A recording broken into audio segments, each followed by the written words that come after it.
اعمال باب نمبر 4۔ پطرس اور یوحنا یہودی عدالت عالیہ کے سامنے۔ پطرس اور یوحنا لوگوں سے بات کر ہی رہے تھے کہ امام بیت المقدس کے پہرے داروں کا کپتان اور صدوقی ان کے پاس پہنچے۔ وہ ناراض تھے کہ رسول عیسیٰ کے جی اٹھنے کی منادی کر کے لوگوں کو مردوں میں سے جی اٹھنے کی تعلیم دے رہے ہیں۔ انہوں نے انہیں گرفتار کر کے اگلے دن تک جیل میں ڈال دیا، کیونکہ شام ہو چکی تھی۔ لیکن جنہوں نے ان کا پیغام سن لیا تھا ان میں سے بہت سے لوگ ایمان لائے۔ یوں ایمانداروں میں مردوں کی تعداد بڑھ کر تقریباً 5000 تک پہنچ گئی۔ اگلے دن یروشلم میں یہودی عدالت عالیہ کے سرداروں، بزرگوں اور شریعت کی علماء کا اجلاس منعقد ہوا۔ امام اعظم حنا اور اسی طرح کائفہ، یوحنا، سکندر اور امام اعظم کے خاندان کے دیگر مرد بھی شامل تھے۔ انہوں نے دونوں کو اپنے درمیان کھڑا کر کے پوچھا، تم نے یہ کام کس قوت اور نام سے کیا؟ پطرس نے روح القدس سے مأمور ہو کر ان سے کہا، قوم کے رہنماؤں اور بزرگوں، آج ہماری پوچھ گچھ کی جا رہی ہے کہ ہم نے معذور آدمی پر رحم کا اظہار کس کے وسیلے سے کیا کہ اسے شفا مل گئی ہے۔ تو پھر آپ سب اور پوری قوم اسرائیل جان لے کہ یہ ناصرت کے عیسیٰ مسیح کے نام سے ہوا ہے، جسے آپ نے مصلوب کیا اور جسے خدا نے مردوں میں سے زندہ کر دیا۔ یہ آدمی اسی کے وسیلے سے صحت پا کر یہاں آپ کے سامنے کھڑا ہے۔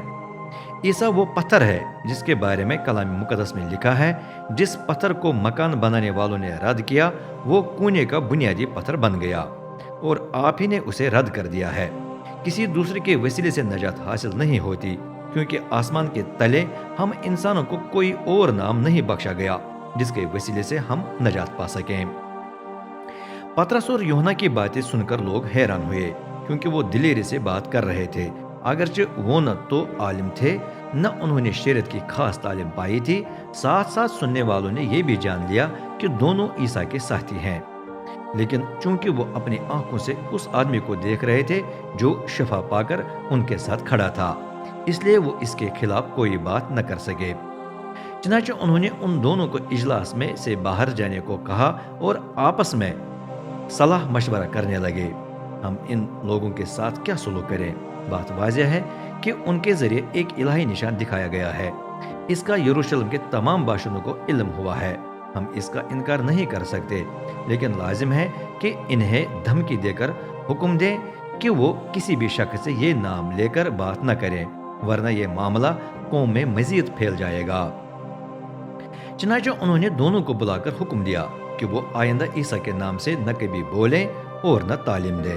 لیکن پطرس اور یوحنا نے جواب میں کہا، آپ خود فیصلہ کر لیں، کیا یہ خدا کے نزدیک ٹھیک ہے کہ ہم اس کی نسبت آپ کی بات مانیں؟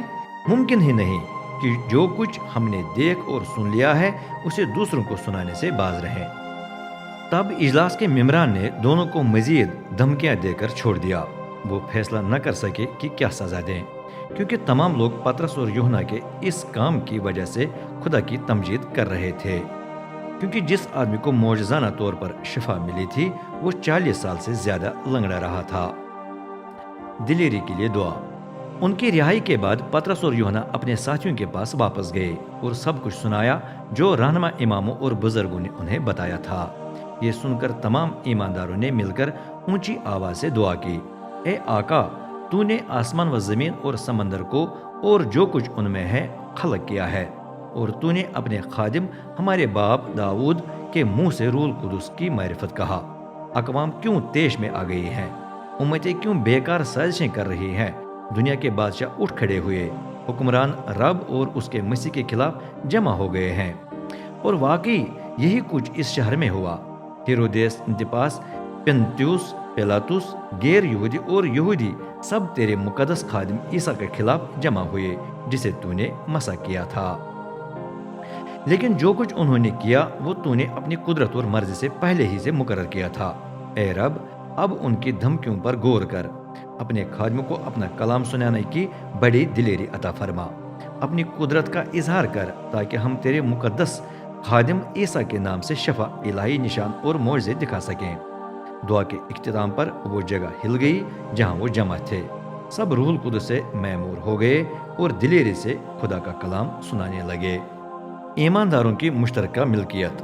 ایمانداروں کی پوری جماعت یک دل تھی، کسی نے بھی اپنی ملکیت کی کسی چیز کے بارے میں نہیں کہا کہ یہ میری ہے، بلکہ ان کی ہر چیز مشترکہ تھی۔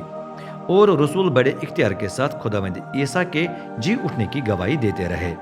خدا کی بڑی مہربانی ان سب پر تھی۔ ان میں سے کوئی بھی ضرورت مند نہیں تھا، کیونکہ جس کے پاس بھی زمینیں یا مکان تھے اس نے انہیں فروخت کر کے رقم رسولوں کے پاؤں میں رکھ دی۔ یوں جمع شدہ پیسوں میں سے ہر ایک کو اتنے دیے جاتے جتنوں کی اسے ضرورت ہوتی تھی۔